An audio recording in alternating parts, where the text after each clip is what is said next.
Hello folks, welcome back to my kitchen. My name is Emily. I'm the registered dietitian here at Harvest Market, and I am back with another meal kit for this week, and we are celebrating this warm weather. Summer is approaching, so I'm gonna do a lettuce wrap, a cashew pork lettuce wrap. So fresh, really delicious, comes together in a snap. A perfect weeknight dinner for a warm day. So let's just get right into it. I have my pan. I have a nonstick skillet preheating. You want kind of a big skillet. This makes quite a bit.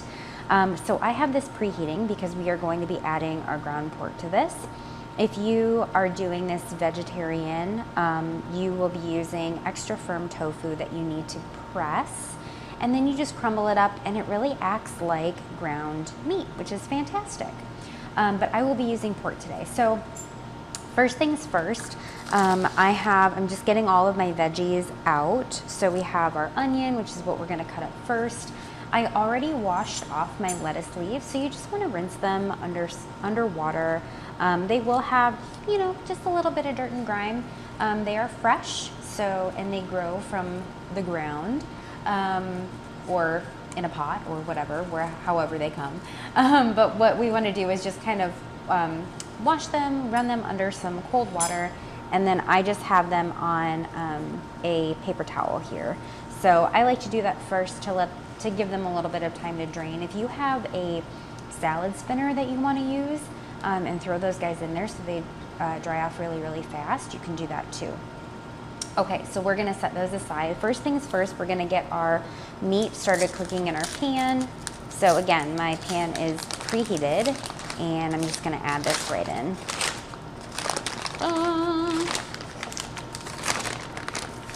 Oh yeah, just throw that away. So then I just kind of like to let it brown without touching it, let it do its thing for a minute. I have my cooking utensil off to the side. I love to use a wooden spoon or spatula. Works great when we're cooking with ground meat so that it breaks it up really good. Okay, so then we're going to dice up our onion because we're gonna be adding in the onion pretty early. I like to get this in there early so that it has time to get really nice and soft, because the other veggies we want to cook just enough, but not too much to where they're mushy. But onion, I really like it to get really nice and soft and kind of caramelized and just kind of melt away with the ground meat and everything else. So I want to get the onion in there kind of early. All right, I'm gonna give this a flip. So again, I like to just kind of brown both sides or cook both sides before I start kind of breaking it up into really small pieces. Okay, nice fine dice on the onion. Nice sharp knife. I love this meal. It comes together really fast. Lots of variation too for this one. Just like any recipe really, you can add what you like and take out what you don't. But this is a one skillet dish, which is great. Love these for a quick weeknight meal.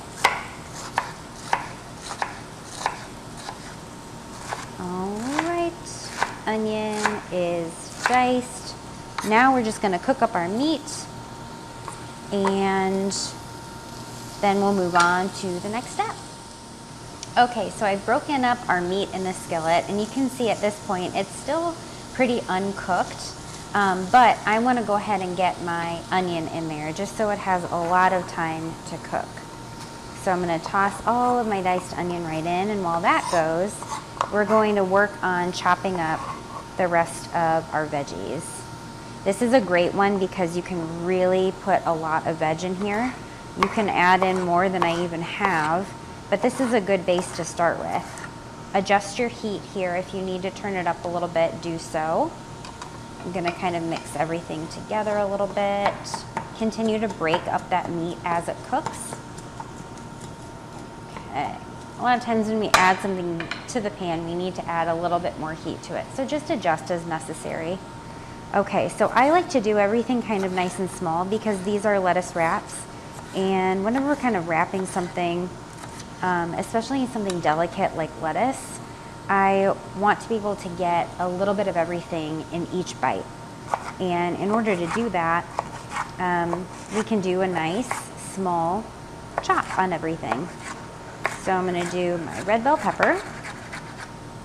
Gives it a really beautiful freshness, a pop of color. I love bell peppers in like a stir fry, and this is it's kind of like a stir fry-esque.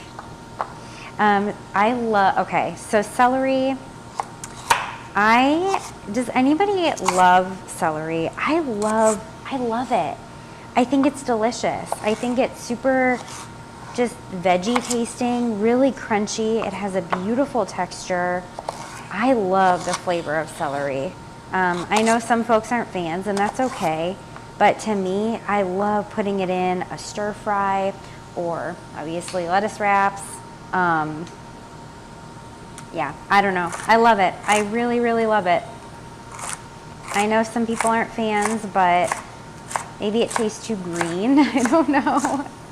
I think it's just amazing. I love the contrast of flavors between this and like our kind of sweet and sour sauce that we're making in our pan. Just goes really well. And then zucchini is kind of like, you know, just like cauliflower. It's kind of like chicken of the vegetable world. It just can go in pretty much anything. You can really toss it in anything. The flavor itself is pretty bland. And so it can be in whatever dish you want it to be. It can take on any flavors. It just adds really good nutritious bulk to the dish, as well as some texture. But it's an easy way to get in more veggies. All right, almost there. So again, you see how everything is just a really nice fine kind of dice here. I typically will cut everything into long pieces first, get it off my knife, and then turn it so I can get a nice little cube or a dice out of it. Beautiful. Okie dokie. Let's take a look here. Everything is looking really good. My meat's pretty much all the way cooked through, which is great. Just gonna break that up. And my onions are smelling delectable. And it's okay if you still have a little bit of pink in your meat at this point, because this is still cooking. This is still cooking. We still gotta get our veg in here. So what I like to do is kind of push everything, all the meat and the onion off to one side. We want to let our veggies hit the heat of the pan a little bit. So we're going to take that oil here and we're going to drop it right in, along with all of these beautiful veggies. You want to get them sauteed in a little bit of oil so they have just a beautiful flavor. They get nice and soft but still retain some of their firmness, so we can have a nice texture. You don't want it to be all mush. I do kind of like to change out my utensil at this point, because this one I've been using for raw meat, and so I just like to switch it out since I'm putting in the veg in there, cross-contamination purposes. All right. So we're going to go ahead and let the veggies saute on this side before we start mixing in, and I'll meet you right back here. Okay, so my veggies have been sauteing with direct heat to the pan, you know what I mean, before incorporating in. And so now we're just going to stir everything together. I just want them to be able to have contact with the pan, because when it's all mixed together, it doesn't as much. So. And then continue just to break up any chunks of meat that didn't get broken up before, so that we have nice small pieces. You hear that good sizzle that's going on? That's what we want. So our veggies don't need to cook a really long time. I don't want them to be mushy. I want them to be slightly softened. But again, my rule of thumb is anything that you can eat raw, it doesn't need to be cooked that long. Excellent. Okay. I'm gonna keep that nice, steady sizzle going, maybe adjust it just a bit. And then we're gonna get our garlic and ginger ready. So I'm just gonna chop up my garlic with my knife. Again, if you have a garlic press or something else you wanna use, go right ahead. I like to use my knife though. Peel didn't wanna come off. So we wanna go ahead and give it a good mince.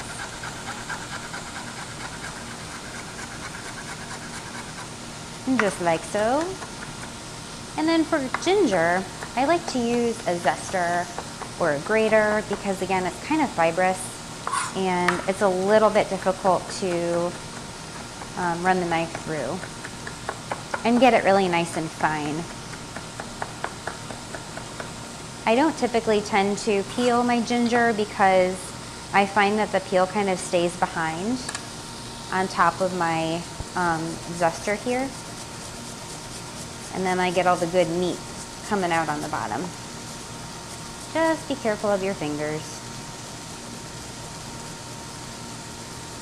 Excellent. So yeah, I have kind of the peel right here and the really fibrous parts stay behind. Give it a tap. And you get all that good, beautiful, gingery goodness.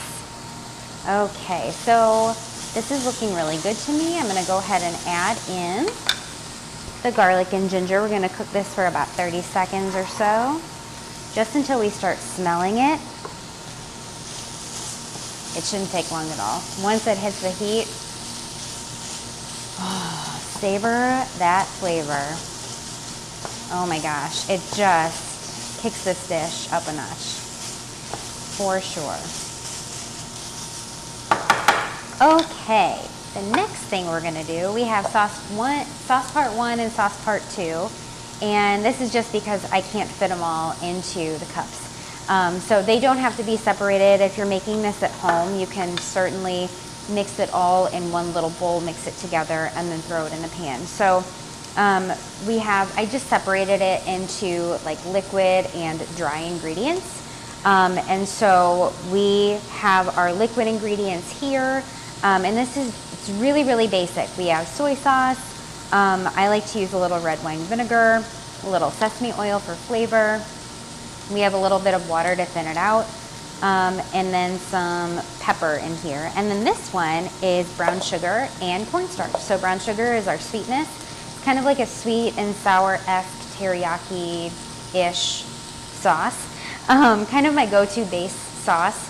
And then cornstarch is to help the sauce mixture thicken. Okay, so everything is in here, which is great. And so we're gonna go ahead and I'm gonna do sauce part one, and this is the dry ingredient. So this is gonna go right in. And then give the sauce part two a really good shake so everything's combined. Open her up and add her in. And then I'm gonna make sure to break up the brown sugar really, really well so it gets melted and incorporated. It should just melt away pretty fast. But make sure you give everything a really, really good stir because we want to make sure that sauce is mixed well. And oh my gosh, perfect, absolutely perfect. And it should thicken up for you nicely because of that cornstarch. And cornstarch, it reacts to heat, and so when heat is applied, the starch granules will absorb the liquid and create a nice thick sauce. So I'm going to turn that down to low. I'm just going to let it simmer for just a minute. I want the flavors to kind of incorporate and everyone to get to know each other a little bit. In the meantime, I'm going to prepare our cashews. So I like to save some cashews. I like to put some in there, and then I like to save some to sprinkle on top as a little garnish. So I'm gonna give these a nice rough chop. Some of them are already kind of chopped up. But again, it's that, you know, a little bit of everything to every bite kind of thing. I'm turning on the wrong heater here. I'm turning on the wrong burner. Okay. Why isn't this heating up? Oh, I'm turning on the other one. Okay. Give this a nice chop. Now, for extra, you know, flavor, if you want to be fancy, you can dry toast your cashews, simply get a small skillet and crank her up and just drop these in there for like a minute or two until they start to smell really fragrant, nutty, and get kind of roasty on the outside. It just kind of amps up the flavor a little bit. Okay, so I'm gonna add in like half of the cashews, save the rest for topping. Oh, my sauce is just bubbling. Can you see that? It's beautiful. So when we run our cooking utensil through here, it shouldn't be a really wet mess. It should really have come together and thickened up beautifully. That's exactly what we're looking for. So from this point, I'm actually gonna turn off the heat because we're pretty much done. I have really sad green onions. Don't worry, I won't give you sad green onions, but mine are really sad because I want to use up what I have, and they're a little sad. That's okay. I'm going to just cut these at kind of like a bias because I think it looks really pretty. These give flavor and garnish. So I'm going to do a little bit in there and then save the rest for the top. Another thing, super duper important, do not forget your lime juice. This is key. If you taste this and you're like, oh, it's good, but it's kind of missing a little bit of something. Your lime, don't forget your lime. So I like to squeeze in the entire lime in here. If you want to do half and go from there and then serve the rest with your lettuce wraps, you can certainly do that. Oh, baby, we are ready. So I'm gonna scooch this off to the side, maybe. Got kind of a mess going on here. It's all right, clean myself up. Okay, so now let's go ahead and assemble these beauties, shall we? So what we're gonna do is we are going to kind of layer. So each person should get 3 lettuce wraps and stack 2 on top of another because they're very fragile. So I like to do 2 on top of each other to make them a little bit more substantial. I like to kind of pair up like the smaller ones with a bigger one, like this one and this one. Okay, so each person gets 3, and then from here we can just fill. These are messy, very, very messy. You can always serve the filling kind of on the side and then simply like scoop it into the lettuce wrap as you go because these are so messy, but they're so good. You'll have filling left over that won't fit in the wraps, by the way. You'll have quite a bit left. This makes a lot. See, this is a lot of filling I have left, and these are filled pretty good too. You know, I like to feed you good, guys. Okay, this point, let's garnish. Garnish with the rest of our cashews. Some of our green onions. Okay, and then if you got the sriracha mayo, it's just sriracha mixed with olive oil based mayo. So I like to add mine to a little bag, just like a Ziploc or whatever, and cut the teeniest little hole, and then you can just kind of like pipe it on and make it look really pretty, and that's it. Ta-da! Cashew pork lettuce wraps. Oh, baby. So, so good. I hope you guys enjoy this recipe. Enjoy this beautiful weather. Thank you so much for joining me in my kitchen today. I'll see you all next time.